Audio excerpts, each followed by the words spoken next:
Ssabiiti ewedde amawulire g'okuwambibwa kwa bannakenya abalwanirizi b'eddembe ly'obuntu lwe gaatandika okusaasaana nga bano kirowoozebwa nti baayolebwa ku ssundiro ly'amafuta erimu mu bitundu by'ekireka.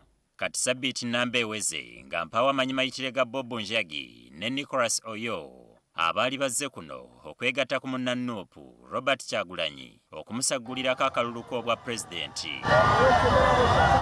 Kino kiwaliriza abalwanirizi b'eddembe ly'obuntu ne bannamateeka okwegatta ekitole okubanja abantu bano nga bayitira mu kuwawaabira gavumenti mu kkooti omulamuzi agikako okubaleeta nga balamu oba nga bafu. Eragire gavumenti ya Uganda muduumizi w'eggye ly'eggwanga lino CDF n'akulira intelligence ya wano ne Attorney General baleete emibiri gya bannakenya ba activist ababiri Nicholas Oyoo ne Bobi Njagi babaleete mu kkooti olw'okuba baabuzibwawo mu bukyamu. Bano kkooti bagiroopedde abakulu mu by'okwerinda okuli ssaabaduumizi w'amagye Gen. Muhoozi Kainerugaba, ssaabaduumizi wa poliisi abasabye akagaba ne ssaabawolereza ng'ono bamulanga kukkiriza abakulu baweereza okubuzaawo abantu mu ngeri emenya amateeka.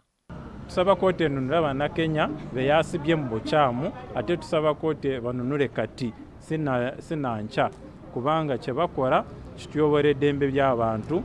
Ffe nga bannayuganda tukkiriza nti buli munnansi wa East Africa waddembe okubeera w'ayagadde, waddembe okutambula w'ayagadde, waddembe n'okukola ky'ayagadde mu nsi eya East Africa. Kofi Atinda nga mukwano gw'abawambe nga ye yasimatuka abakwata mmundu yakubye ebirayiro bya kkooti ng'abanja banne.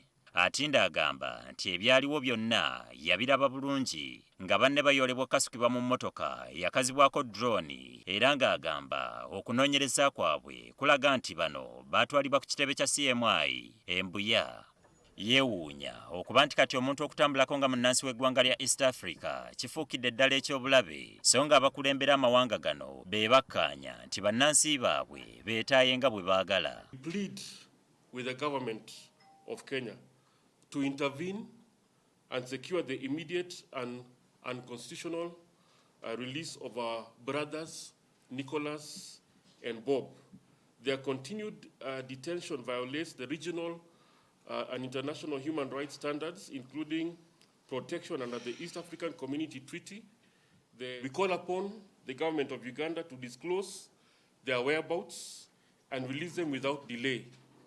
Okuva Mande ya wiiki ewedde okutuusa olwaleero essaawa 48 eziri mu ssemateeka ng'omuntu tannaleetebwa mu kkooti zaggwako dda nga n'omusango bano gwe bazza ku bakulu bano tegumanyiddwa.